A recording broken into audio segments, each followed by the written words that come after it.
Class 12 তোমাদের আজ আমি জীববৈচিত্র্য বা বায়োডাইভার্সিটি এটা নিয়ে আলোচনা করব। খুব কন্টেম্পোরারি টপিক। জীববৈচিত্র্য, এই যে তোমার বসুন্ধরা সম্মেলন হয় তাতে এটা একটা খুব আলোচিত বিষয়। জীববৈচিত্র্য কাকে বলে, জীববৈচিত্র্য কী, এর বিভিন্ন যে দিকগুলো আছে, বৈশিষ্ট্য, জীবের বিলুপ্তির কারণ, এগুলো আজকে আলোচনা করব। খুব ইম্পর্টেন্ট টপিক, ভালো করে পড়বে।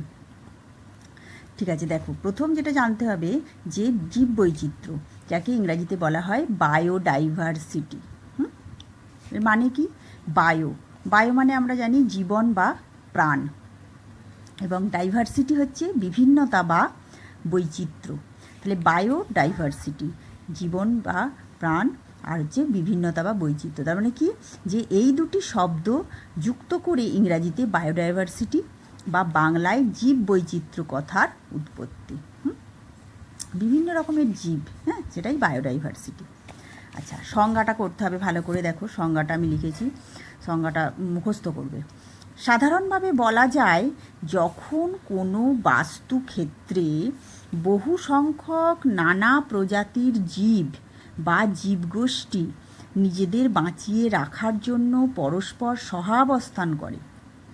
তাহলে কোনো বাস্তুক্ষেত্রে যখন বহু সংখ্যক জীব, যে কোনো বাস্তুক্ষেত্রে, তাহলে জঙ্গল হোক, সমুদ্র, পুকুর, এখানে কী হয়, অসংখ্য প্রজাতি বা জীবগোষ্ঠী তারা নিজেদের বাঁচিয়ে রাখার জন্য পরস্পর সহাবস্থান করে, তাকে জীববৈচিত্র্য বলে। জঙ্গলের মধ্যে বিভিন্ন রকম জীব সহাবস্থান করে, সেই হরিণ থেকে ছাগল থেকে বাঘ, সিংহ, সব রকম ছোটো ছোটো পোকা মাকড়, কেঁচো, সব কিছুই সহাবস্থান করে।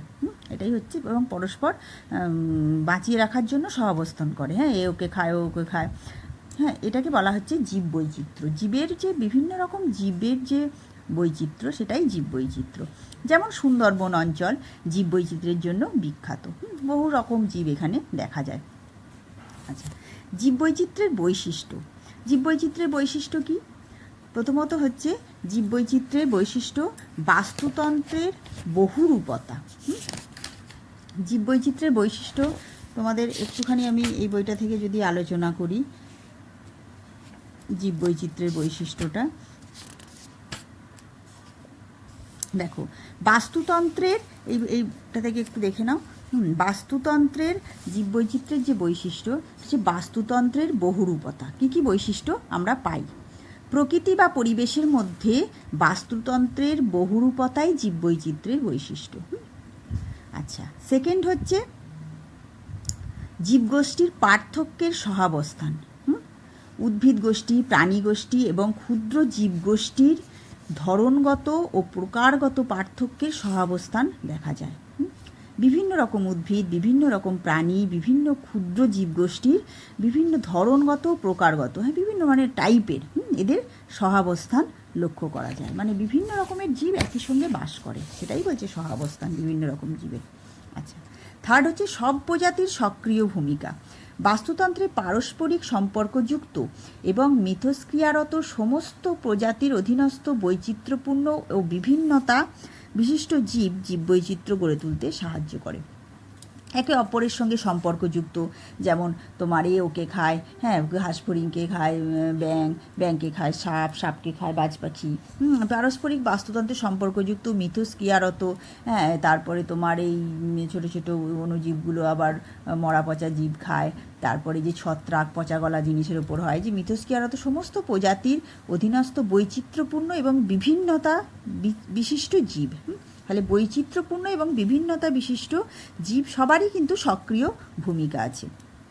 এক বা একাধিক প্রজাতি বা বাস্তুতন্ত্র, জীবের এই বৈচিত্র্য একটি প্রজাতির অভ্যন্তরে যেমন হতে পারে, তেমনি বিভিন্ন প্রজাতি বা বিভিন্ন বাস্তুতন্ত্রের মধ্যেও হতে পারে। এক বা একাধিক প্রজাতি, একই প্রজাতির অভ্যন্তরেও যেমন হতে পারে, বিভিন্ন প্রজাতি বা বিভিন্ন বাস্তুতন্ত্রের মধ্যেও হতে পারে। আচ্ছা, সদা পরিবর্তন জীববৈচিত্র্য তাহলে কী বলছে? একই প্রজাতির মধ্যেও হতে পারে, আবার বিভিন্ন প্রজাতি বা বিভিন্ন বাস্তুতন্ত্রের মধ্যেও হতে পারে জীববৈচিত্র্য। সদা পরিবর্তনশীল, সময়ের সঙ্গে সঙ্গে জীববৈচিত্র্যও পরিবর্তিত হয়, অর্থাৎ জীববৈচিত্র্য সর্বদাই পরিবর্তনশীল। দেখবে কিছু কিছু জিনিস একদম বিলুপ্ত হয়ে গেছে, হ্যাঁ, যেমন ডাইনোসর এসব, হ্যাঁ, আবার অন্য জিনিস এসেছে, পরিবর্তনশীল সবসময়ই, হ্যাঁ। ক্রান্তীয় অঞ্চলে সর্বাধিক প্রজাতি, হ্যাঁ, মেরু অঞ্চলের তুলনায় ক্রান্তীয় অঞ্চলে বেশি মাত্রায় প্রজাতি থাকে, এটা মনে রাখবে। আর্দ্র অঞ্চলে বেশি প্রজাতি, শুষ্ক অঞ্চলের তুলনায় আর্দ্র অঞ্চলে জীববৈচিত্র্যে বেশি প্রজাতি লক্ষ্য করা যায়। আচ্ছা, তাহলে ক্রান্তীয় অঞ্চলে বেশি, আর্দ্র অঞ্চলে বেশি, উচ্চ অপেক্ষায় নিম্ন অঞ্চলে বেশি প্রজাতি দেখা যায়, উচ্চ অঞ্চলের তুলনায় নিম্ন অঞ্চলে বেশি প্রজাতির বাস লক্ষ্য করা যায়। কম ঋতুবৈচিত্র্য এলাকায় বেশি প্রজাতি, বেশি ঋতুবৈচিত্র্য এলাকার তুলনায় কম ঋতুবৈচিত্র্যপূর্ণ এলাকায় জীব প্রজাতি বৈচিত্র্য বেশি, কারণ সুবিধা হয় জীবের পরিবেশের সঙ্গে অ্যাডজাস্ট করতে, হ্যাঁ। ঋতু যদি খুব চেঞ্জ হয় তাহলে জীবের অসুবিধা হয়, কিন্তু যদি একই রকম ঋতু থাকে সারা বছর সেখানে জীব প্রজাতি বৈচিত্র্য বেশি থাকে। আচ্ছা, জীব বৈচিত্র্যের প্রকারভেদ। জীব বৈচিত্র্যের প্রকারভেদটা তোমাদের আমি খাতায় নোট থেকে আমি আলোচনা করছি। দেখো, জীব বৈচিত্র্যের তাহলে বৈশিষ্ট্য হলো, এই বৈশিষ্ট্যগুলো আমি একটা পয়েন্টের মধ্যে দিয়ে দিয়েছি, বই পড়বে তার সঙ্গে এই পয়েন্টগুলো পড়বে। জীব বৈচিত্র্যের প্রকারভেদ। এবার 3 ধরনের বৈচিত্র্য সমন্বয়ে জীব বৈচিত্র্য গড়ে ওঠে, হ্যাঁ। তাহলে 3 ধরনের বৈচিত্র্যের সমন্বয়ে জীব বৈচিত্র্য গড়ে ওঠে। কি কি? জন্মগত বা জিনগত বৈচিত্র্য, প্রজাতিগত বৈচিত্র্য আর বাস্তুতান্ত্রিক বৈচিত্র্য। তাহলে 3 ধরনের বৈচিত্র্যের সমন্বয়ে জীব বৈচিত্র্য গড়ে ওঠে। জন্মগত বা জিনগত, ভালো করে মনে রাখবে, প্রজাতিগত বৈচিত্র্য আর বাস্তুতান্ত্রিক বৈচিত্র্য। আচ্ছা, 3টে সম্বন্ধে একটু বলে দিই ডিটেলে। জিনগত বৈচিত্র্য। জিনগত বৈচিত্র্য কি? জীব বৈচিত্র্যের প্রথম এবং অতি গুরুত্বপূর্ণ ধাপ এই জিনগত বৈচিত্র্য, কারণ জিনের ভিত্তিতেই পৃথিবীতে যে কোনো প্রজাতির জীবই স্বতন্ত্র। প্রত্যেকের জানো যে জিনগত বৈশিষ্ট্য নিয়ে আমরা জন্মেছি, আমাদের পূর্বপুরুষদের, বাবা মায়ের, হ্যাঁ, তার দাদু ঠাকুমা সবারই যে জিনের বৈশিষ্ট্য নিয়ে আমাদের মধ্যে সেইগুলোই আস্তে আস্তে বংশ পরম্পরায় চলে এসছে, এবং সেই জন্যই আমরা বিভিন্ন স্বতন্ত্র হিসেবে জন্মেছি। জীব তার পূর্ববর্তী প্রজন্ম থেকে জিন সংগ্রহ করে। একটি প্রজাতির মধ্যে সমান ধরনের জিন থাকলেও জিনের গুণগত পার্থক্য থাকে বলে একটি প্রজাতির জীবকে অনেকগুলি উপপ্রজাতিতে ভাগ করা যায়। যেমন একই হয় মানুষ, যেমন মানুষই জন্মাবে মানুষের পেটে, ছাগলের পেটে ছাগল, গরুর পেটে গরু, এগুলো তো জিনগত বৈশিষ্ট্যগুলো ধরে রাখে, কিন্তু তার মধ্যেও কিছু ডিফারেন্স থাকে। মানুষের মধ্যেও দেখবে বিভিন্ন প্রদেশের মানুষ বিভিন্ন রকম, হ্যাঁ, তোমার আফ্রিকানরা একরকম হয়, হ্যাঁ, তারপর তোমার চীনারা একরকম হয়, তারপর ব্রিটেনের লোকেরা, ব্রিটিশরা একরকম হয়, আমরা ইন্ডিয়ান লোকেরা একরকম হই। তাহলে কিছুটা মানুষ যদিও, তবুও জিনগত কিছুটা পার্থক্যের জন্য আলাদাও হয়ে থাকে, হ্যাঁ। প্রতি প্রজাতির একটা স্বতন্ত্র বৈশিষ্ট্য থাকে জিনের জন্য। জীব প্রযুক্তি, জীবের মধ্যে কৃত্রিম উপায়ে জিন বৈচিত্র্য তৈরি করা, এটা জেনে রাখো, হ্যাঁ। ওটা তো গেল ন্যাচারালি যা পাওয়া, সেই জিনের কারণেই জীবের মধ্যে বৈচিত্র্য থাকে, নাহলে সব জীবই এক হতো। আচ্ছা, এবার যেটা হবে আধুনিক বিজ্ঞানী কিছু জীব প্রযুক্তি, সেটা কি জিনিস না, জীবের মধ্যে কৃত্রিম উপায়ে জিন বৈচিত্র্য তৈরি করা। এটা রিসেন্ট যে টেকনোলজি হয়েছে তাতে কৃত্রিম উপায়ে জিন বৈচিত্র্য তৈরি করা হচ্ছে। এর সাহায্যে নতুন উচ্চ ফলনশীল বা রোগ প্রতিরোধী সক্ষম শস্য, অধিক দুধ ও মাংস প্রদায়ী জীব সৃষ্টি করা হয়। হ্যাঁ, এগুলো হচ্ছে কৃত্রিম উপায়ে ল্যাবরেটরিতে করা হয়। তোমরা জানো এখন উচ্চ ফলনশীল ধান, কোনো ধানের যে গুণটা বেশি আছে সেই গুণটা, সেই জিনটা সেখান থেকে নিয়ে অন্য কিছুর মধ্যে একটা ক্রস ব্রিড করে একটা অন্য প্রজাতির ধান তৈরি করা হলো, যেটা হয়তো বেশ মানে খরাতে হবে, হ্যাঁ, আবার কোনোটা হয়তো রোগ প্রতিরোধ ক্ষমতা, পোকার আক্রমণ থেকে রক্ষা পাবে, সেরম করা হলো। এইভাবে কোনো গরুর ক্ষেত্রেও যেমন দেখো জার্সি গরু, যেমন বেশি দুগ্ধ প্রদায়ী গরু, একটা জিন এনে এখানে ঢুকিয়ে দেওয়া হলো, যেটা সব ক্লাইমেটই থাকবে, অথচ দুধ বেশি উৎপাদন করবে, মাংস প্রদায়ী প্রাণী তাদেরকেও এরম করা হয়। এটা হচ্ছে জীব প্রযুক্তি। এই গেল জিনগত বৈচিত্র্য। এবার প্রজাতি বৈচিত্র্য। প্রজাতি বৈচিত্র্যটা কি? প্রজাতি বলতে নিজেদের মধ্যে প্রজননে সক্ষম জীব সমষ্টিকে বোঝায়। একই প্রজাতি কাদিকে বলে যে যারা নিজেদের মধ্যে প্রজননে সক্ষম, তাদেরকে সেইগুলোকে জীব সমষ্টি বলা হয়। প্রজাতি, একই প্রজাতির জীব সমষ্টি বলা হয়। কোনো অঞ্চলে যত সংখ্যক উদ্ভিদ ও প্রাণী প্রজাতির সমাবেশ লক্ষ্য করা যায় তাকে ওই অঞ্চলটির প্রজাতি বৈচিত্র্য বলে। কোনো অঞ্চলে যত উদ্ভিদ ও প্রাণীর প্রজাতির সমাবেশ লক্ষ্য করা যায় তাকে প্রজাতি বৈচিত্র্য বলে। ক্রান্তীয় বৃষ্টি অরণ্যে পৃথিবীর মধ্যে সবচেয়ে বেশি সংখ্যক প্রজাতির জীব বাস করে। হ্যাঁ, মনে রাখবে, ক্রান্তীয় বৃষ্টি অরণ্যে। তাই এই এলাকাকে জীববৈচিত্র্যের তপ্ত এলাকা বা হটস্পট বলা হয়। শর্ট কোশ্চেনের জন্য খুব ইম্পর্টেন্ট। হ্যাঁ, হটস্পট বা তপ্ত এলাকা কাকে বলা হয় জীববৈচিত্র্যের। দ্বিতীয় হলো ভারত মহাসাগর ও প্রশান্ত মহাসাগরের প্রবাল প্রাচীর। হ্যাঁ, এটাও হটস্পট রিজিয়ন একটা। সেকেন্ড, হ্যাঁ, প্রথম হচ্ছে ক্রান্তীয় বৃষ্টি অরণ্য, দ্বিতীয় হচ্ছে এই ভারত মহাসাগর ও প্রশান্ত মহাসাগরের যে প্রবাল প্রাচীর। আচ্ছা, থার্ড হচ্ছে বাস্তুতান্ত্রিক বৈচিত্র্য। পৃথিবীর বিভিন্ন প্রাকৃতিক পরিবেশে উদ্ভূত বিভিন্ন বাস্তুতন্ত্রে বসবাসকারী হরেক রকম জীবের সমাহারকে জীব সম্প্রদায়ের বাস্তুতান্ত্রিক বৈচিত্র্য বলে। বিভিন্ন প্রাকৃতিক পরিবেশ হলে বাস্তুতন্ত্রও বিভিন্ন হবে।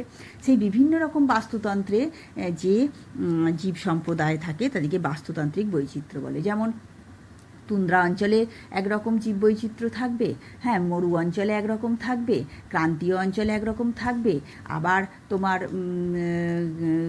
নাতিশীতোষ্ণ অঞ্চলে একরকম থাকবে। এই যে বিভিন্ন বাস্তুতন্ত্রে বিভিন্ন প্রাকৃতিক পরিবেশের যে বাস্তুতন্ত্র বিভিন্ন হয় সেখানে জীববৈচিত্র্যও বিভিন্ন হয়।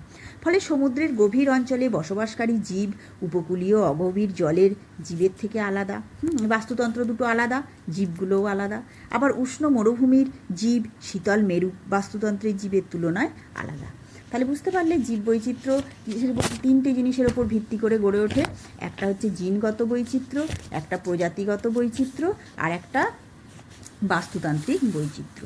আচ্ছা, বিজ্ঞানী হুইটেকার 1972 সালে বাস্তুতান্ত্রিক জীববৈচিত্র্য নির্ধারণের 3টি সূচক প্রস্তাব করেছেন। হ্যাঁ, আচ্ছা, হুইটেকার কি বলেছেন যে বাস্তুতান্ত্রিক যে জীববৈচিত্র্য সেটা 3টে সূচক বলেছেন। সূচকগুলি কি? আলফা বৈচিত্র্য, আচ্ছা, বিটা বৈচিত্র্য আর গামা বৈচিত্র্য। আলফা বৈচিত্র্য কি? একটি নির্দিষ্ট প্রাকৃতিক বাসভূমি বা কোনো নির্দিষ্ট গোষ্ঠীর মধ্যে প্রাপ্ত জীববৈচিত্র্যকে বলে। একটি নির্দিষ্ট প্রাকৃতিক বাসভূমি বা কোনো নির্দিষ্ট গোষ্ঠীর মধ্যে প্রাপ্ত জীববৈচিত্র্যকে, নির্দিষ্ট বাসভূমি প্রাকৃতিক বা নির্দিষ্ট গোষ্ঠীর মধ্যে যে বৈচিত্র্য, অর্থাৎ একই প্রকার বাসস্থানে প্রজাতির সংখ্যাই হলো আলফা বৈচিত্র্য। বুঝেছ? এবার বিটা বৈচিত্র্য। বিটা বৈচিত্র্য হচ্ছে আন্তঃগোষ্ঠী বা আন্তঃবাসভূমি, আন্তঃগোষ্ঠী বা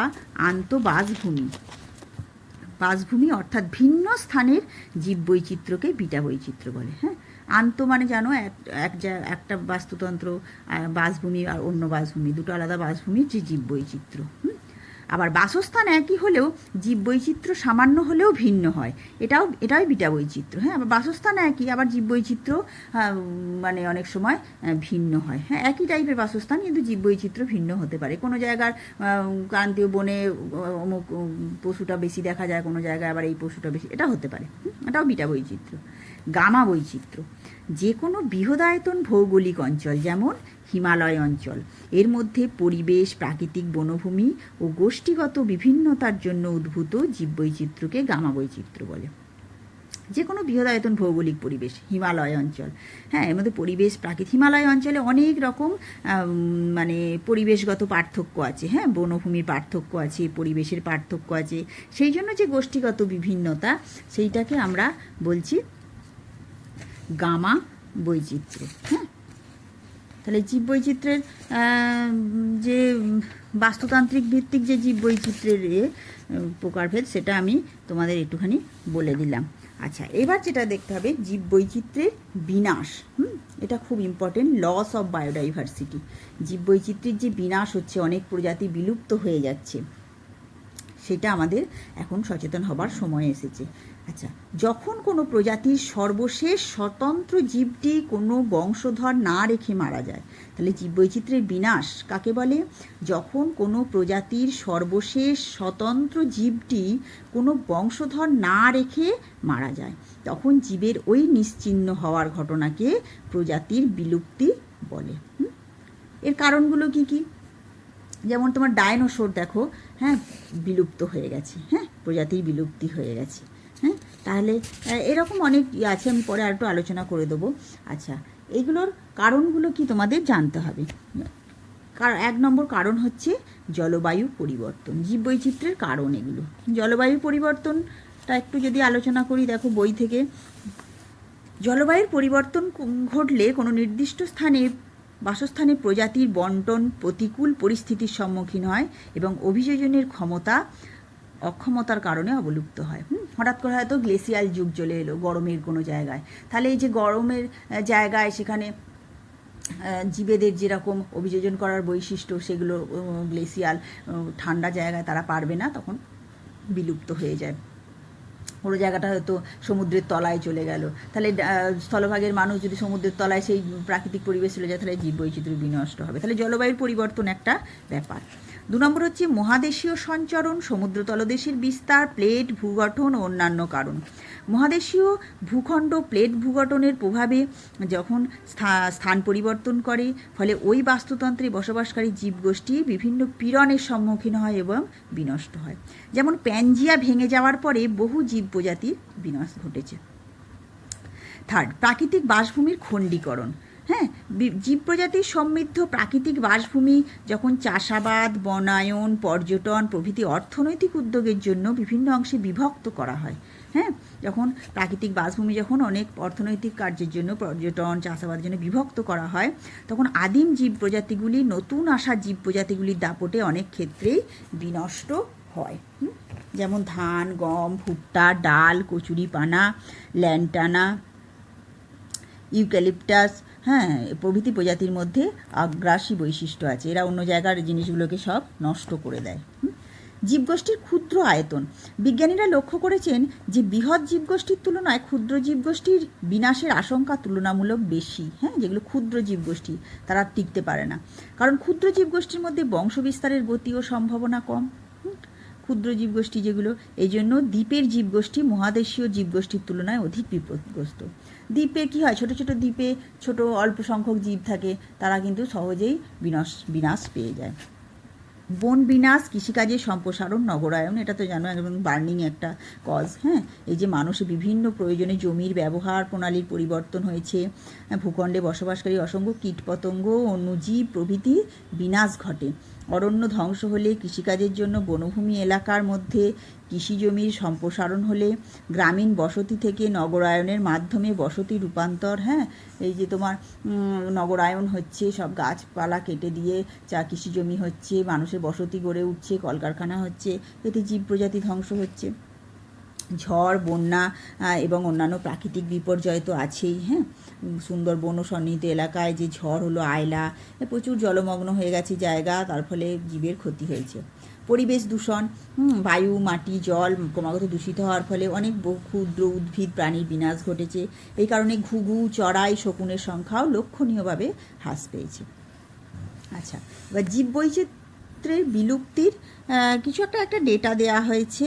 হ্যাঁ, এখানে বলা হয়েছে যে একটু গবেষণা করে দেখা হয়েছে যে জানা যায় যে একটি প্রজাতির গড় আয়ু 50 লক্ষ থেকে 1 কোটি বছর, তবে স্তন্যপায়ী প্রজাতির গড় আয়ু হচ্ছে 10 লক্ষ বছর। এই হিসেব অনুসারে প্রতি বছর 1 থেকে 3টি প্রজাতি বিলুপ্ত হচ্ছে। প্রতি 200 বছরে গড়ে একটি স্তন্যপায়ী প্রজাতির অবলুপ্তি ঘটে। ভূতাত্ত্বিক অতীতে যে সমস্ত জীব অবলুপ্ত হয়েছে তার কয়েকটি উদাহরণ দেখো। যে অবলুপ্ত জীব তাদের উদাহরণ দিয়েছে। সামুদ্রিক কাঁকড়া বিছে, এর বিলুপ্ত হয়ে গেছে। আদিম সরীসৃপ, হ্যাঁ, পৃথিবীর সর্বকালের বৃহত্তম স্থলচর প্রাণীগোষ্ঠী ডাইনোসর, বিলুপ্ত হয়ে গেছে, মেসোজয়ী যুগের শেষে বিলুপ্ত হয়ে গেছে। বড় বড় লোমওয়ালা বিশাল দাঁতাল হাতি, নাম ম্যামথ, এও বিলুপ্ত। সরীসৃপ ও পাখির মাঝামাঝি প্রাণী, হ্যাঁ, আর্কেওপটেরিক্স, এও বিলুপ্ত হয়ে গেছে। এগুলো একটা করে ডেটা দেওয়া হয়েছে যে কী কী বিলুপ্ত হয়েছে। এগুলো তোমরা কোশ্চেনের জন্য একটু করবে, বইটা পড়লে পারবে, এত কিছু নোটে দেওয়া সম্ভব নয়। আচ্ছা, এবার বর্তমানকালে বা অদূর ভবিষ্যতে কিছু কিছু জীবের বিলুপ্তি হওয়ার সম্ভাবনা আছে। ক্রান্তীয় বৃষ্টি অরণ্যে জীব নিধনের হার সব থেকে বেশি। হ্যাঁ, জীববিজ্ঞানীদের মতে ক্রান্তীয় বৃষ্টি অরণ্য, যেখানে বেশি জীব সেখানে নিধনের হারও বেশি। আশঙ্কা করা হয় বর্তমান হারে ক্রান্তীয় বৃষ্টি অরণ্য ধ্বংস হলে আগামী কয়েক বছরের মধ্যে 2 থেকে 8% স্থলবাসী প্রজাতি সম্পূর্ণ নিশ্চিহ্ন হবে। সন্ধিপদ প্রাণী যেমন পোকা, এদের বিলুপ্ত হওয়ার আশঙ্কা সব থেকে বেশি। এছাড়াও গন্ডারের খড়গ, সাপের চামড়া, বাঘ, হরিণ ইত্যাদি যে চোরার কারবার চলছে শিকারীরা, হ্যাঁ এইসব এরাও বিপন্ন। বর্তমানকালে সবচেয়ে বিপন্ন প্রাণীদের অন্যতম হলো ঘুঘু ও জেব্রার মতো ডোরাকাটা আফ্রিকার বন্য গর্দভ। ঘুঘু খুব কমে যাচ্ছে। আর লুপ্তপ্রায় প্রাণীদের মধ্যে আছে স্তন্যপায়ী হচ্ছে কৃষ্ণসার, হরিণ, এগুলো শর্ট কোশ্চেনের জন্য ইম্পর্টেন্ট। ভারতীয় বন্য গাধা, কস্তুরী মৃগ, তুষার চিতা, বাঘ ইত্যাদি। আর সরীসৃপের মধ্যে আছে কুমির, মেছো কুমির। আর পাখিদের মধ্যে আছে ময়ূর, রাজধনেশ, সাদা কানওয়ালা ফেজেন্ট, সাদা ঠোঁটওয়ালা সিন্ধু ঈগল, বড় বাজ ইত্যাদি। আচ্ছা, এবার জীব প্রজাতির অবলুপ্ত সংক্রান্ত একটা ডেটা দিচ্ছে, যেমন তোমার রেড ডেটা বুক, হ্যাঁ, আন্তর্জাতিক প্রকৃতি সংরক্ষণ সংস্থা, international union for conservation of nature and natural resource, IUCN এর পুরো কথা। হ্যাঁ, এরা কী করছে না, বিপন্ন ও লুপ্তপ্রায় জীবসমূহের একটি বিশদ তালিকা প্রকাশ করেন। এটি রেড ডেটা বুক নামে পরিচিত, মনে থাকবে। তাহলে রেড ডেটা বুকটা কি না, একটি বিপন্ন ও লুপ্তপ্রায় জীবসমূহের একটি তালিকা। আচ্ছা, গ্রিন ডেটা বুকটা কি, যেটা IUCN দিচ্ছে। গ্রিন ডেটা বুক যে তালিকায় অবলুপ্তির বিপদ থেকে মুক্ত জীব প্রজাতিসমূহের উল্লেখ থাকে তাকে গ্রিন ডেটা বুক বলে, মানে অবলুপ্ত বিপদ থেকে মুক্ত যারা। আর ব্ল্যাক ডেটা বুক হচ্ছে যে তালিকায় ধ্বংস সাধক বা হানিকর জীব প্রজাতিসমূহের উল্লেখ থাকে, হ্যাঁ, তাদের ব্ল্যাক ডেটা বুক, মানে যারা ক্ষতি করে আর কি, ধ্বংস সাধক, ব্ল্যাক ডেটা বুক। আচ্ছা, বিলুপ্তির আপেক্ষিক প্রবণতা বা আশঙ্কার ভিত্তিতে বিপন্ন প্রজাতির শ্রেণীবিভাগ রেড ডেটা বুক অনুসারে বিপন্ন প্রজাতিকে আবার 8 ভাগে ভাগ করা হয়, যেমন লুপ্ত, তারপরে বিপন্ন, বিপদাপন্ন। বিপন্ন হচ্ছে দেখো এই যে কস্তুরী মৃগ, ভারতীয় একশৃঙ্গ গন্ডার, নীল তিমি, এশিয়াটিক সিংহ। বিপদাপন্ন শকুন, চড়াই, বিরল, তারপরে তোমার অনির্দিষ্ট, স্বল্প জাতি, এগুলো বইয়ের ডিটেল একটু পড়বে, এগুলো তো বোঝানোর কিছু নেই, ডেটাবেস জিনিস। আচ্ছা, এবার হচ্ছে জীব বৈচিত্র্যের প্রয়োজনীয়তা ও গুরুত্ব। এটা খুব ইম্পর্টেন্ট। কেন আমরা হঠাৎ করে এত জীব বৈচিত্র্য নিয়ে আলোচনা করব, সেটা জীব বৈচিত্র্যের পড়ার যে প্রয়োজনীয়তা সেটা আমরা আলোচনা করব। কেন আমরা জীব বৈচিত্র্য নিয়ে এত আলোচনা করছি? জীববৈচিত্র্যের গুরুত্ব অপরিসীম। মানুষের অস্তিত্ব রক্ষার জন্যই জীববৈচিত্র্য প্রয়োজন। খাদ্য, ভেষজ, কাঠ, শিল্পের কাঁচা মাল প্রভৃতির যোগান অক্ষুণ্ণ রাখতে আমাদের জীববৈচিত্র্য দরকার। যেমন দেখো, 1 নম্বর হচ্ছে খাদ্যের যোগান। কিভাবে হয়? উদ্ভিদের গার্হস্থ্যকরণ প্রক্রিয়ার মধ্যে দিয়ে প্রাচীনকাল থেকে খাদ্যের যোগান সুনিশ্চিত করেছে, যেমন চাষবাসের মধ্যে দিয়ে। এই যে আমরা ধান, গম, ভুট্টা চাষ করছি, গ্রামীণ গোত্রের, এগুলো খাদ্য, আমাদের খাদ্যশস্য। লেগুমিনেস গোত্রের যে ডাল, মটর, সর্ষে, আলু, পেঁয়াজ ইত্যাদি, হ্যাঁ, এগুলো আমাদের খাদ্যের যোগান।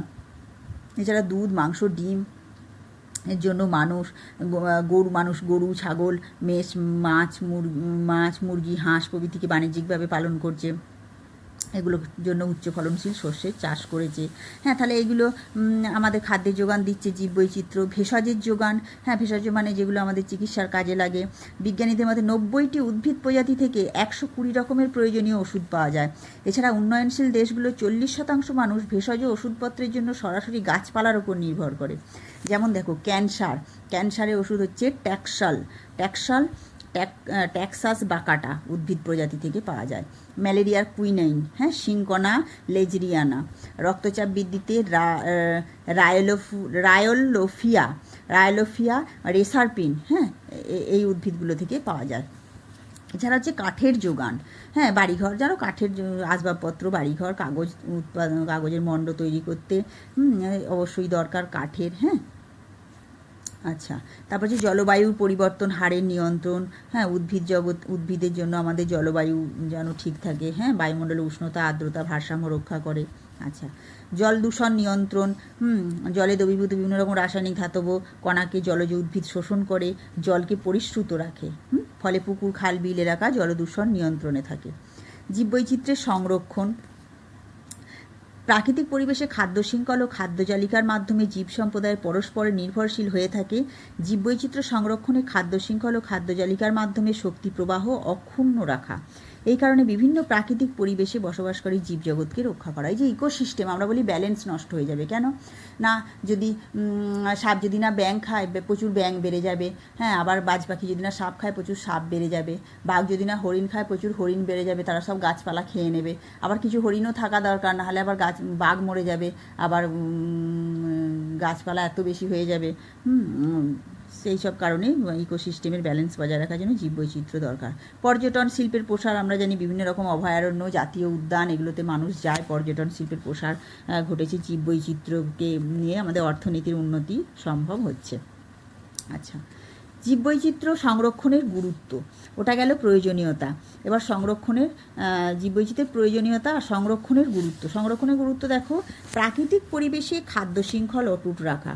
খাদ্য শৃঙ্খলটা বলি যে তুমি বনে দেখো বা পুকুরে দেখো যে পোকাগুলোকে, ছোটো ছোটো প্ল্যাংটন, জু প্ল্যাংটন, ফাইটো প্ল্যাংটনগুলোকে পোকাতে খাচ্ছে, সেই পোকাগুলোকে ছোটো মাছ খাচ্ছে, ছোটো মাছগুলোকে আবার বড় মাছ খাচ্ছে, সেগুলোকে আবার বড় মাছকে মানুষ খাচ্ছে, তারপরে সাপে খাচ্ছে।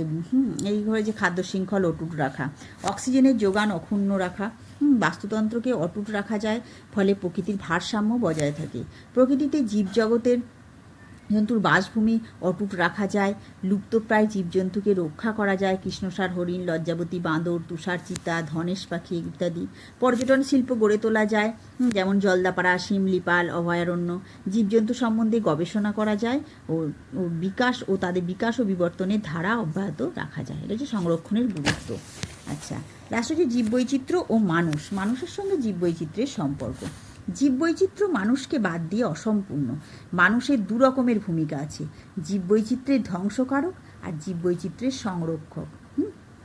একটা স্থিতিশীল উন্নয়ন দরকার। মানুষের দু রকম ভূমিকা আছে, মানুষ ধ্বংস করছে, আবার মানুষই রক্ষক জীববৈচিত্র্যের। হ্যাঁ, দেখো ক্রমবর্ধমান জনসংখ্যার চাপে সংরক্ষকের ভূমিকা দেখো। আচ্ছা, ক্রমবর্ধমান জনসংখ্যার চাপে যেমন সব কিছু নগরায়ন হচ্ছে, কৃষিজ পণ্য, কৃষিজ জমি বাড়ানো হচ্ছে, সব ইন্ডাস্ট্রি হয়ে ধ্বংস হচ্ছে। আবার সংরক্ষণ মানে মানুষের স্থিতিশীল উন্নয়নের মাধ্যমে। তারপরে তোমার এই যে ব্রাজিলে 1992 সালে ব্রাজিলের রিও ডি জেনিরোতে যে মানবজাতির ইতিহাসের সর্ববৃহৎ পরিবেশ সম্মেলন, বসুন্ধরা সম্মেলন, হ্যাঁ, আর্থ সামিট যেটা, সেইখানে এই জীববৈচিত্র্য নিয়ে আইন করা হয় এবং আলোচনা করা হয়। আচ্ছা, জীববৈচিত্র্যের এবার কৌশলসমূহ কি দেখো, জার্মপ্লাজম সংরক্ষণ। এটা কি জিনিস দেখো, জার্মপ্লাজম অর্থাৎ কোনো নির্দিষ্ট বৈশিষ্ট্য বা গুণসম্পন্ন প্রজাতির প্রোটোপ্লাজমযুক্ত কোষ বা কোষ সমষ্টিকে সংরক্ষণ করা অত্যন্ত জরুরি। এটা কি হচ্ছে, যেমন কিছু প্রজাতি আছে যেমন যারা খুব পোকামাকড় আক্রমণ থেকে রক্ষা করতে পারে, বা খুব উচ্চ ফলনশীল ধান বা শস্য জন্ম দিতে পারে, সেই উদ্ভিদের সেই জিনের প্রোটোপ্লাজমটাকে সংরক্ষণ করে সেটা অন্য উদ্ভিদকে, সেটা ধান গাছের মধ্যে বা এ গাছের মধ্যে দেয়া।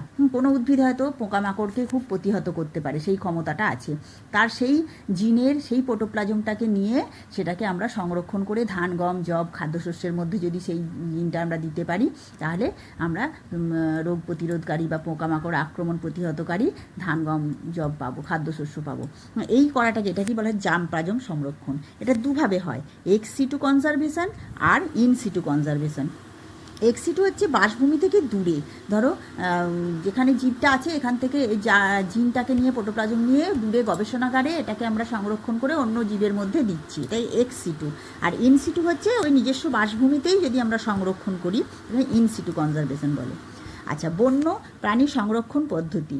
বন্য প্রাণীর কৃত্রিম বাসভূমি তৈরি করতে হবে, সংরক্ষিত জীবমণ্ডল তৈরি করতে হবে, বায়োস্ফিয়ার। বিপন্ন প্রজাতিদের সুদীর্ঘকাল সংরক্ষণ করে রাখা যায়, সুন্দরবন, কানহা, এখানে একটু অভয়ারণ্য, জাতীয় উদ্যান, এইগুলো একটু আছে। হ্যাঁ, এগুলো একটু বড় চ্যাপ্টার, এটা একদিনে আসলে হয় না, এত তোমার ভিডিওতে এতটা আনা যায় না। জার্মপ্লাজমের প্রয়োজনীয়তা, এটা বেশি করে খাদ্য উৎপাদন করা, হ্যাঁ, ডিমের ফলন বাড়ানো, মাছ ও ডিমের ফলন বাড়ানো, হ্যাঁ, রোগ পোকা, ভাইরাস, ব্যাকটেরিয়া ছত্রাক থেকে আক্রমণ প্রতিহত করা, হ্যাঁ, ইনসিটু কনজারভেশন, কোনো উন্নত বা অবলুপ্ত জীবকে তার নিজস্ব বাসভূমি অর্থাৎ নিবাস বা বসতি এলাকার মধ্যে সংরক্ষণ করা হচ্ছে ইনসিটু কনজারভেশন। হ্যাঁ, আর বন্যপ্রাণী সংরক্ষণের পদ্ধতি হচ্ছে পাখিরালয়, ব্যাঘ্র প্রকল্প, অভয়ারণ্য, জাতীয় বনভূমি যেটা ন্যাশনাল পার্ক, রিজার্ভ ফরেস্ট ইত্যাদি, এসব করেই চোরা শিকারির হাত থেকে তাদেরকে রক্ষা করা, তারপর রোগ হলে তাদের চিকিৎসার ব্যবস্থা করা, হ্যাঁ, তারপর অভয়ারণ্য চারিদিকে জলের যোগান, খাদ্যের যোগান বজায় রেখে এগুলোকে সংরক্ষণ করা হচ্ছে আমাদের কর্তব্য।